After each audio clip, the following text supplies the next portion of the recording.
Scanlon, chair in defense and strategy in the Talbot Center at the Brookings Institution, where he's also director of research in the foreign policy program. Also with us, I have Ambassador Mark Wallace, former U.S. ambassador to the United Nations under President George W. Bush. He is also CEO of United Against Nuclear Iran. Gentlemen, good morning to both of you. Thank you for being with me on a Friday morning. Michael, Zelensky is warning that this war, if it can last 6 weeks, it could last 6 months. Do you think that's where this is all headed? Hi, Markie. Well, I think the warning is apropos because remember that even our CIA thought that the war of Russia against Ukraine would be over within a couple of weeks. And now we are into the 5th year. So war has a way of doing this and of just being unpredictable, you know, and both sides upping the ante. I don't think Iran is in a mood to negotiate.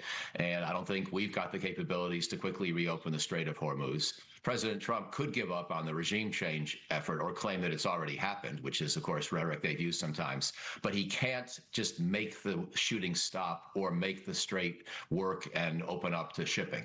So, you know, we're talking now about expanded bombing target sets. You showed the footage of bombing the bridge. We could have done that anytime.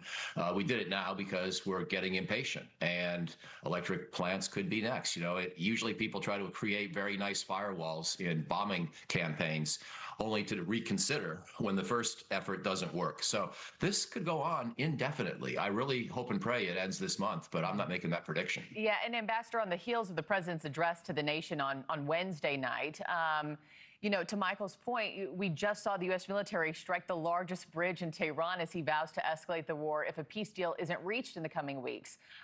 In this bridge attack, you had 8 people killed, 95 wounded. Does not seem like a ceasefire is coming anytime soon, sir.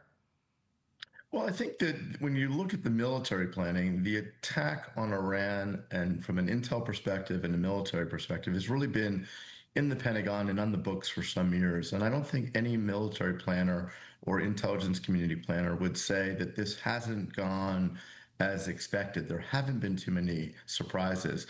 Our first goal was, of course, to eliminate Iran's ability to hurt us and our allies and degrade that ability as much as possible. You've seen a significant decline in their ability to harm us with ballistic missiles, Shahed drones, something that President Zelensky knows all too well about because over 6,000 Iranian Shaheds were delivered to him. And I think you're starting to see now the government strike targets to create leverage to try to find a mechanism to pressure the regime. Remember, there are always 2 options here.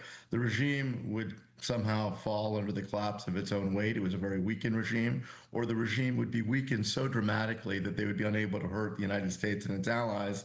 And it was only a matter of time, I feel, because of the fragility of that regime, the people hating it, that the regime would be weakened dramatically and ultimately would fail over time. It will end. It's just a question of when. And I don't know if a regime change was ever really the intentional goal. Certainly could be a byproduct through one of those 2 outcomes. Yeah, when and how it's all going to end. Michael, the president vowing to blow up Iranian power plants on Monday if Iran doesn't reopen the Strait of Hormuz.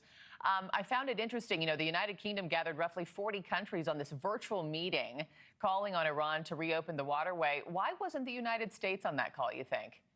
That's a good question. Well, by the way, one comment on what the ambassador said, which was excellent, but I don't think the regime is truly weakened in the sense of being near collapse. It's weakened in the sense that some of its top leaders are dead. But this is a regime that's had 47 years to ensconce itself. And the fact that it's unpopular doesn't mean that it will fall. So I'd love to see that, but I'm not going to predict that either. In terms of the meeting, we've got a lot of hostility, as we've all seen, in the transatlantic alliance right now.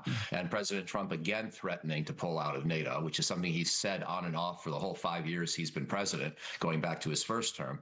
And the European leadership, I think, realizes they've got a problem here in dealing with their biggest ally.